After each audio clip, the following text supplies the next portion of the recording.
Mau besar atau kecil rumah yang kita tempatin, dan dimanapun rumah itu berada, dapur jadi tempat buat menghabiskan waktu paling banyak di rumah. Jadi, menurutku menjaga dapur agar selalu bersih dan tertata rapi itu adalah kunci biar kita itu selalu nyaman di rumah. Jadi, aku udah beberapa kali dapet request buat ngelakuin yang namanya kitchen tour. Gimana sih biar dapur itu tetap minimal sepanjang waktu? Jadi, kalau kamu nyari video tentang kitchen tour yang serba estetik dan menarik dengan perintilannya, udah pasti bukan di video ini. Tapi kalau kamu cari tipe dapur yang hemat, serbaguna, dan gampang buat bersih-bersihnya, nah itu baru deh di video ini paling bener. Oke, biar gak berlama-lama, ayo kita langsung aja kitchen tour di Ixa Home. Yang pertama, aku pengen ngebahas ukuran dari kitchenku ini. Jadi ukuran ruangannya itu sendiri 2,8 kali sekitar 3,2 meter.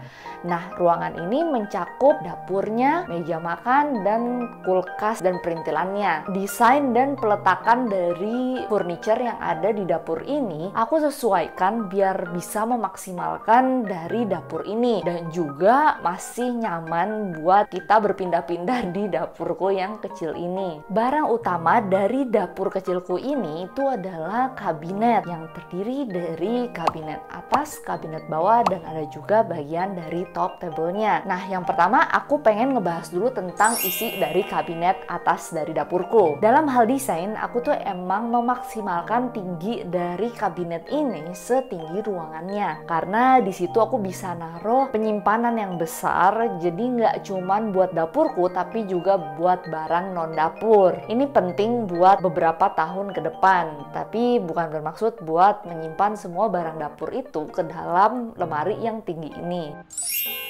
Dari kabinet yang paling kiri, aku nyimpen barang-barang kayak saus dan stok makanan kemasan. Sebenarnya setengah dari barang ini udah aku beli sejak beberapa bulan yang lalu, dan aku lagi berusaha buat ngabisin dulu sebelum belanja barang sejenis ini lagi. Jadi menurutku sih ini masih terlalu banyak buat dapur minimalis. Terus bagian kanannya ada penyimpanan elektronik dapur, ada presto listrik, toaster, blender, hotpot buat masak suki di rumah, tempat bekal, dan mixer. Selain presto listrik multifungsi yang aku pakai buat masak daging dan masak nasi, semua barang dapur di sini itu sebenarnya gift dari teman-teman aku pas nikah. Minimalis itu bukan berarti kamu nggak boleh punya banyak barang dapur, tapi kamu belajar buat melepaskan barang yang sebenarnya itu udah nggak sparks joy lagi buat kamu. Di bagian kanannya lagi itu ada dua, yang tertutup dan ada yang terbuka. Buat yang tertutup, aku ada penyimpanan wadah dan gelas yang jarang aku pakai. Terus ada makanan dan bumbu instan, panci besar buat masak, dan pengering sayur-sayuran buat salad. Di bagian atas ada stok superfood dan barang lain yang aku jarang banget pakai. Di kabinet terbukanya, aku ada bumbu dasar yang dipakai waktu memasak dan gelas-gelas yang aku pakai sehari-hari. Di kabinet paling kanan, aku ada penyimpanan mangkok dan piring yang sering aku pakai. Terus ada piring, gelas buat hiasan, dan preserve flower sebagai stok bunga buat pekerjaanku sebagai florist. Sekarang, ayo kita bahas di kabinet yang bagian bawah. Buat bagian bawah ini, sebenarnya storage-nya nggak terlalu besar, karena kan bersinggungan dengan kompor standing dan ada juga sink. Adanya kompor gas ini bikin kita itu harus nyediain space buat gas LPG. Terus di bagian bawah sink aku juga nggak bisa meletakkan terlalu banyak barang yang ukurannya tinggi.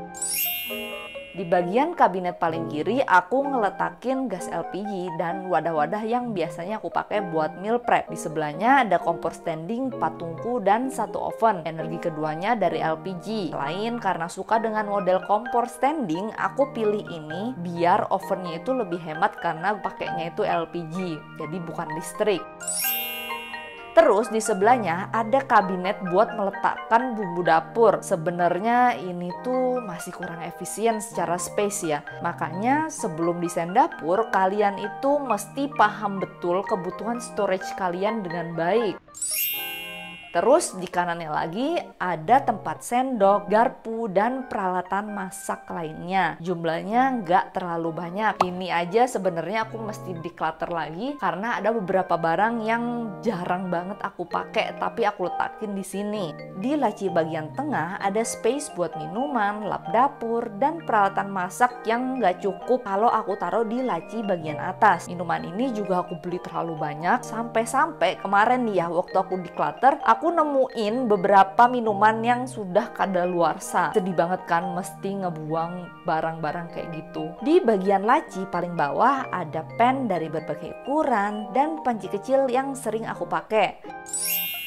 Kabinet yang paling kanan ini yang di bawah sink itu aku naruhin tempat plastik buat tempat sampah di bagian kiri. Nah, terus di sini ada panci dan talenan yang aku pisah-pisah buat buah, daging, dan sayur. Oh iya, sama ada juga khusus buat roti. Ini tuh sengaja aku pisah biar talenannya itu nggak bau amis waktu aku motong buah atau roti. Yang keempat, apa aja sih yang ada di countertop aku? Jadi pertama aku pengen ngasih tahu bahan yang aku pakai buat countertop ini itu adalah marmer yang sebenarnya kurang aku rekomendasiin karena perawatan itu ya lumayan susah. Jadi tiap ada saus atau bumbu-bumbu dapur yang berwarna itu bener-bener kita tuh harus langsung lap. Karena kalau nggak itu dia bakal nyerap cairan itu dan warnanya itu akan susah buat hilang. Bahkan aku ada nih yang beneran nggak bisa dihilangin. Nah,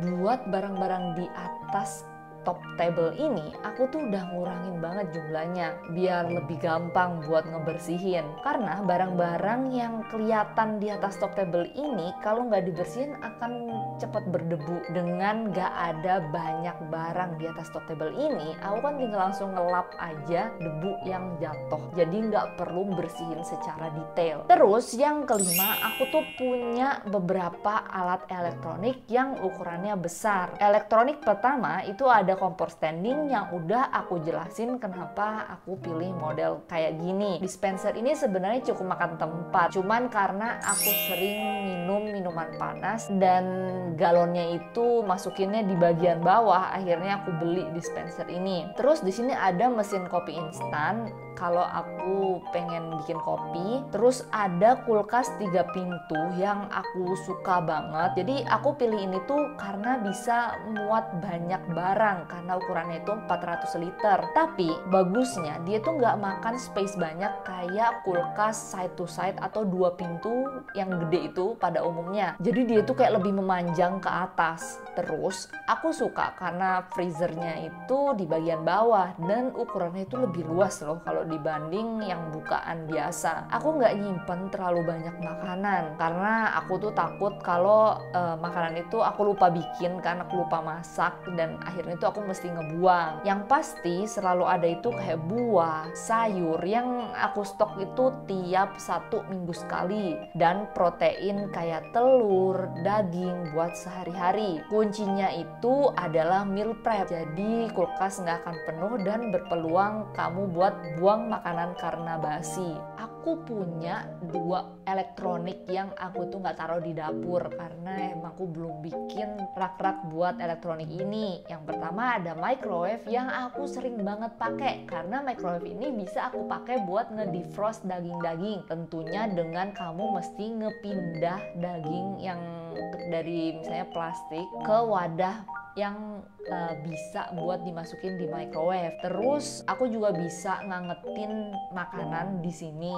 Aku ada air fryer yang sering aku pakai karena air fryer ini berguna banget buat aku yang nggak terlalu suka masak masakan berminyak. Jadi daripada aku goreng di atas penggorengan yang bikin dapur cepet kelihatan berminyak dan kotor, aku lebih sering pakai air fryer ini. Walaupun rasanya sebenarnya emang nggak seenak kalau kamu masak di atas kompor. Yang keenam itu ada sink. Sink ini emang kalau secara penampilan itu kurang kekinian. Cuma aku suka karena fungsinya itu bisa maksimal. Ukurannya nggak terlalu besar, jadi nggak makan space top tableku. Tapi tetap ada tuh dish drainernya. Ini bikin dapur nggak berantakan walaupun dish drainer ini penuh, karena setengah dari bagiannya ada di bagian bawah. Nah, dari jauh kan nggak terlalu kelihatan. Terus kalau nanti aku punya dishwasher nih ya, suatu hari drainernya ini bisa aku simpen dan ruang cuci tetap terlihat lebar. Terus ada meja makan. Meja makan ini sebenarnya itu bisa buat 4 orang. Yang kalau tiba-tiba ada tamu bisa dikasih kursi tambahan dan muat 5 orang. Mungkin kalau misalnya besok emang sering banyak tamu, aku bakal beli lagi kursi yang bisa dipindah-pindah supaya bisa buat 6 orang. Selain jadi tempat makan nih ya, kursi meja makan ini juga aku fungsikan sebagai meja kerja karena aku belum punya ruang kerja. Ya emang sih nggak terlalu nyaman buat didudukin, tapi ya udah, berarti aku nggak boleh berlama-lama di depan laptop dan harus istirahat dulu sebelum aku kerja lagi. Sehari-hari kalau mesti nulis dan buka laptop pasti aku lakuin di sini, dan aku tuh selalu berusaha menjaga biar nggak ada barang-barang yang menumpuk di atasnya, biar dapur itu kelihatan bersih.